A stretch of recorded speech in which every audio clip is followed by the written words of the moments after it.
Harry Potter and the Sorcerer's Stone by J.K. Rowling. Book 1. Chapter 4. The Keeper of the Keys. Boom. They knocked again. Dudley jerked awake. "Where's the cannon?" he said stupidly. There was a crash behind them, and Uncle Vernon came skidding into the room. He was holding a rifle in his hands. Now they knew what had been in the long, thin package he had brought with them. "Who's there?" he shouted. "I warn you, I'm armed." There was a pause. Then, smash, the door was hit with such force that it swung clean off its hinges and with a deafening crash landed flat on the floor. A giant of a man was standing in the doorway. His face was almost completely hidden by a long shaggy mane of hair and a wild tangled beard, but you could make out his eyes, glinting like black beetles under all the hair. The giant squeezed his way into the hut, stooping so that his head just brushed the ceiling. He bent down, picked up the door, and fitted it easily back into its frame. The noise of the storm outside dropped a little. He turned to look at them all. "Couldn't make us a cup o' tea, could ye? It's not been an easy journey." He strode over to the sofa where Dudley sat frozen with fear. "Budge up, ye great lump," said the stranger. Dudley squeaked and ran to hide behind his mother, who was crouching, terrified, behind Uncle Vernon. "And here's Harry," said the giant. Harry looked up into the fierce, wild, shadowy face and saw that the beetle eyes were crinkled in a smile. "Last time I saw you, you was only a baby," said the giant. "Ye look a lot like yer dad, but ye've got yer mom's eyes." Uncle Vernon made a funny rasping noise. "I demand that you leave at once, sir," he said.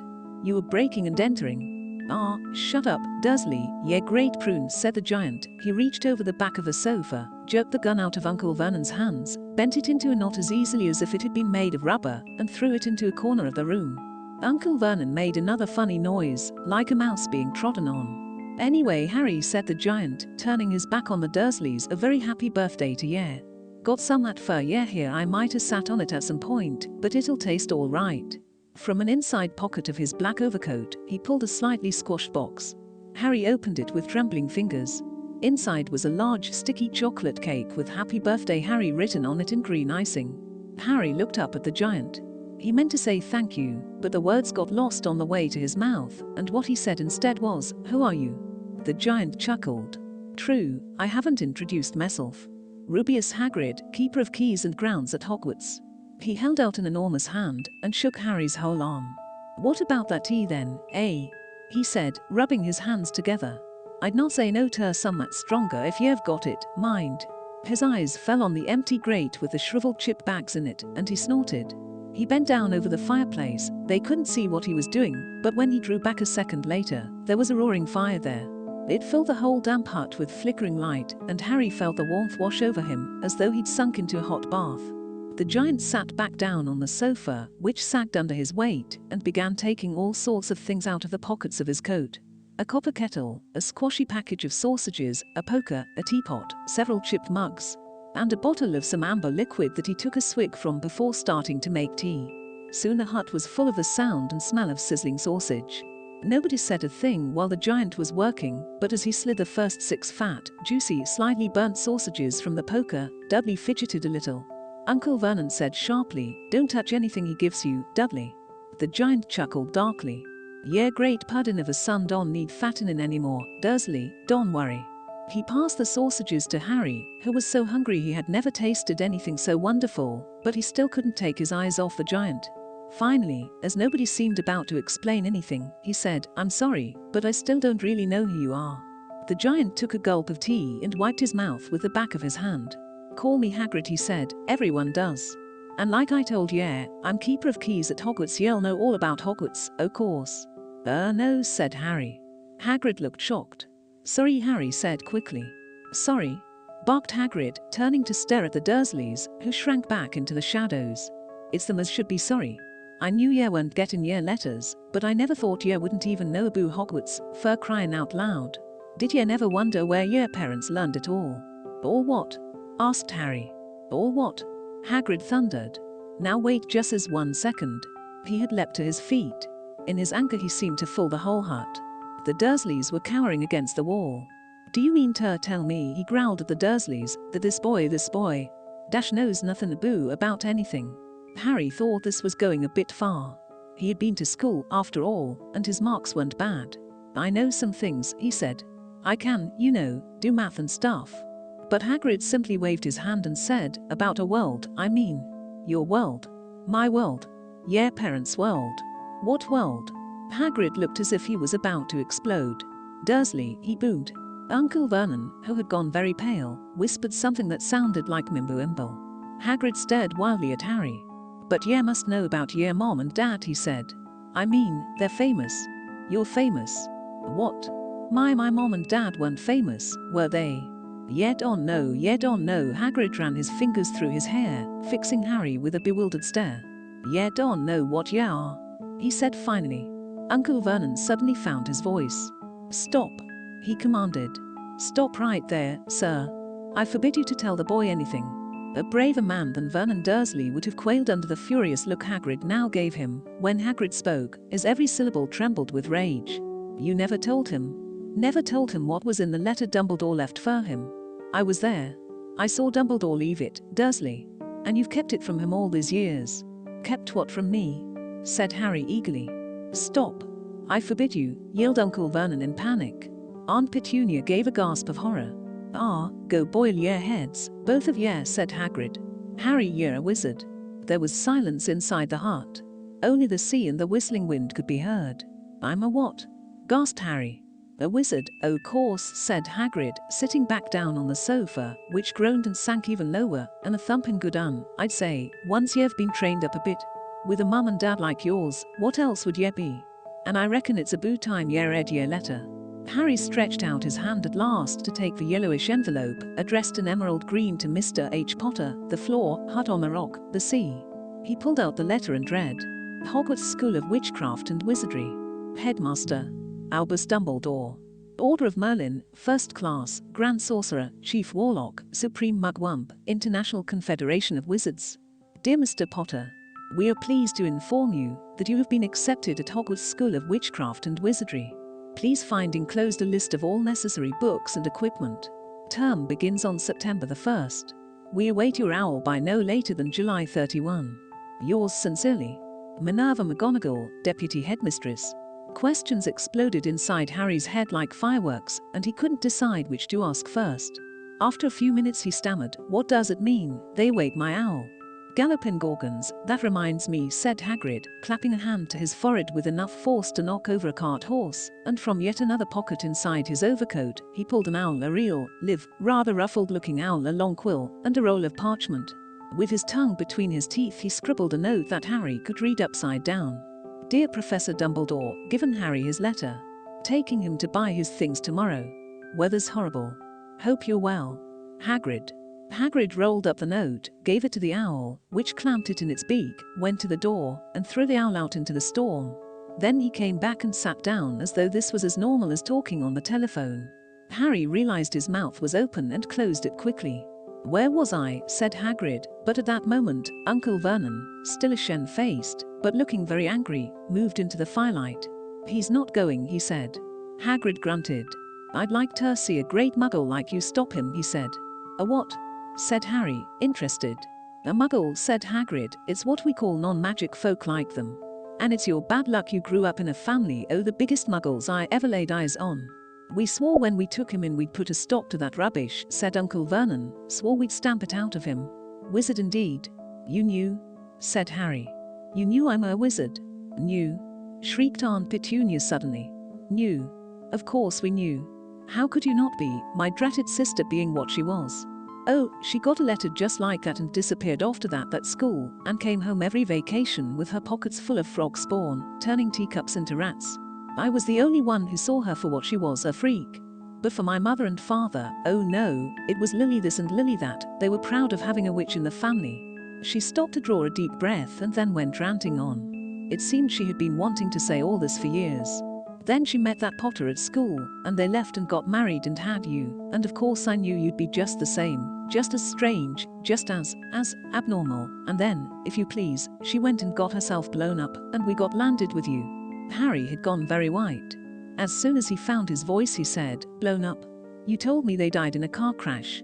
Car crash? Roared Hagrid, jumping up so angrily that the Dursleys scuttled back to their corner. How could a car crash kill Lily and James Potter? It's an outrage. A scandal. Harry Potter not knowing his own story when every kid in our world knows his name. But why? What happened? Harry asked urgently. The anger faded from Hagrid's face. He looked suddenly anxious. I never expected this, he said, in a low, worried voice. I had no idea. When Dumbledore told me there might be trouble getting hold of how much didn't know. Harry, I don't know if I'm the right person to tell but someone's got can't go off to Hogwarts, not knowing. He threw a dirty look at the Dursleys. Well, it's best know as much as I can tell mind. I can't tell everything, it's a great mystery, parts of it. He sat down, stared into the fire for a few seconds, and then said, it begins, I suppose, with a person called, but it's incredible Don't know his name, everyone in our world knows, who? Well, I don't like saying the name if I can help it. No one does. Why not? Gulp and gargoyles, Harry, people are still scared. Blimey, this is difficult. See, there was this wizard who went bad. As bad as you could go. Worse. Worse than worse. His name was. Hagrid gulped, but no words came out. Could you write it down? Harry suggested. Nah, can't spell it. All right, Voldemort. Hagrid shuddered. Don't make me say it again. Anyway, this wizard, about 20 years ago now, started looking for followers. Got 'em too, some were afraid, some just wanted a bit of his power, cause he was getting himself power, alright. Dark days, Harry. Didn't know who to trust, didn't dare get friendly with strange wizards or witches, terrible things happened. He was taken over. Course, some stood up to him and he killed 'em. Horribly. One of the only safe places left was Hogwarts. Reckon Dumbledore's the only one you know who was afraid of. Didn't dare try taking the school, not just as then, anyway. Now, Mum and Dad were as good a witch and wizard as I ever knew. Head boy and girl at Hogwarts in their day. Suppose the mystery is why who never tried to get him on his side before probably knew they were too close to Dumbledore to want anything to do with the dark side. Maybe he thought he could persuade him, maybe he just wanted him out of the way. All anyone knows is, he turned up in the village where you was all living, on Halloween 10 years ago. You was just a year old. He came to your house and then. Hagrid suddenly pulled out a very dirty, spotted handkerchief and blew his nose with a sound like a foghorn. Sorry, he said. But it's that sad, New Year Mum and Dad, and nicer people couldn't find, anyway. You know who killed him.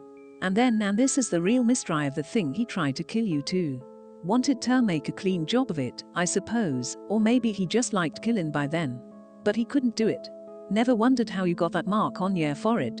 That was no ordinary cut. That's what you get when a powerful evil curse touches you. Took care of your mum and dad and your house even, but it didn't work on you, and that's why you're famous, Harry. No one ever lived after he decided to kill him, no one except you, and he killed some of the best witches and wizards of the age, the McKinnons, the Bones, the Privets, and you was only a baby, and you lived. Something very painful was going on in Harry's mind. As Hagrid's story came to a close, he saw again the blinding flash of green light, more clearly than he had ever remembered it before, and he remembered something else, for the first time in his life. A high, cold, cruel laugh. Hagrid was watching him sadly. Took ye from the ruined house myself, on Dumbledore's orders. Brought ye to this lot. Load of old tosh, said Uncle Vernon. Harry jumped, he had almost forgotten that the Dursleys were there. Uncle Vernon certainly seemed to have got back his courage. He was glaring at Hagrid, and his fists were clenched. Now, you listen here, boy, he snarled. I accept there's something strange about you, probably nothing a good beating wouldn't have cured, and as for all this about your parents, well, they were weirdos, no denying it. And the world's better off without them in my opinion. Asked for all they got, getting mixed up with his wizarding types, just what I expected, always knew they'd come to a sticky end. But at that moment, Hagrid leapt from the sofa and drew a battered pink umbrella from inside his coat. Pointing this at Uncle Vernon like a sword, he said, I'm warning you, Dursley, I'm warning you one more word. In danger of being speared on the end of an umbrella by a bearded giant, Uncle Vernon's courage failed again. He flattened himself against the wall and fell silent. That's better, said Hagrid, breathing heavily and sitting back down on the sofa, which this time sagged right down to the floor. Harry, meanwhile, still had questions to ask, hundreds of them. But what happened to Vole? Sorry, I mean, you know who. Good question, Harry. Disappeared. Vanished. Same night he tried to kill you. Makes ye even more famous. That's the biggest mystery. See, he was getting more and more powerful. Where'd he go? Some say he died. Codswallop, in my opinion. Dunno if he had enough human left in him to die. Some say he's still out there, biding his time like, but I don't believe it. People who was on his side came back to ours. Some of them came out of kinder trances. Don't reckon they could have done if he was coming back. Most of us reckon he's still out there somewhere but lost his powers. Too weak to carry on.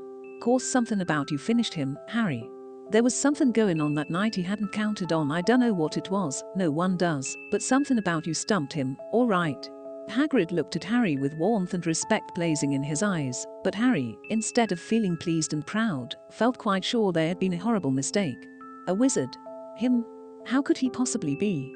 He'd spent his life being clouted by Dudley and bullied by Aunt Petunia and Uncle Vernon. If he was really a wizard, why hadn't they been turned into warty toads every time they'd tried to lock him in his cupboard?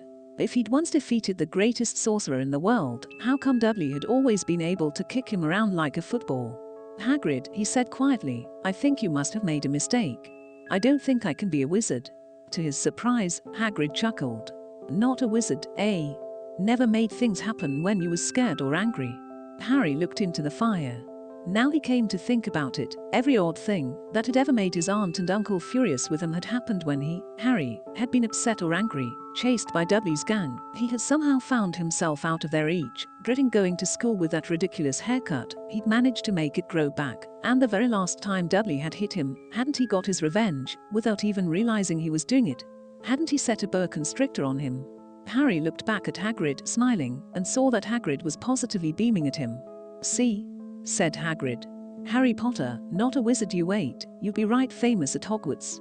But Uncle Vernon wasn't going to give in without a fight. Haven't I told you he's not going? He hissed. He's going to Stonewall High and he'll be grateful for it.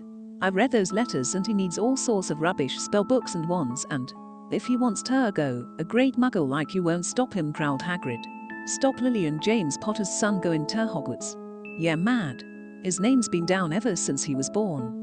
He's off to the finest school of witchcraft and wizardry in the world. 7 years there and he won't know himself. He'll be with youngsters of his own sort, for a change, and he'll be under the greatest headmaster Hogwarts ever had, Albus Dumbledore. I am not paying for some crackpot old fool to teach him magic tricks, yelled Uncle Vernon. But he had finally gone too far. Hagrid seized his umbrella and whirled it over his head. Never, he thundered, insult Albus Dumbledore in front of me. He brought the umbrella swishing down through the air to point to Dudley. There was a flash of violet light, a sound like a firecracker, a sharp squeal, and the next second, Dudley was dancing on the spot with his hands clasped over his fat bottom, howling in pain. When he turned his back on them, Harry saw a curly pig's tail poking through a hole in his trousers. Uncle Vernon roared. Pulling Aunt Petunia and Dudley into the other room, he cast one last terrified look at Hagrid and slammed the door behind them. Hagrid looked down at his umbrella and stroked his beard. Shaunta lost me temper, he said ruefully, but it didn't work. Anyway, Mentor turned him into a pig, but I suppose he was so much like a pig anyway there wasn't much left to do. He cast a sideways look at Harry under his bushy eyebrows. Be grateful if ye didn't mention that to anyone at Hogwarts, he said. I'm not supposed to do magic, strictly speaking.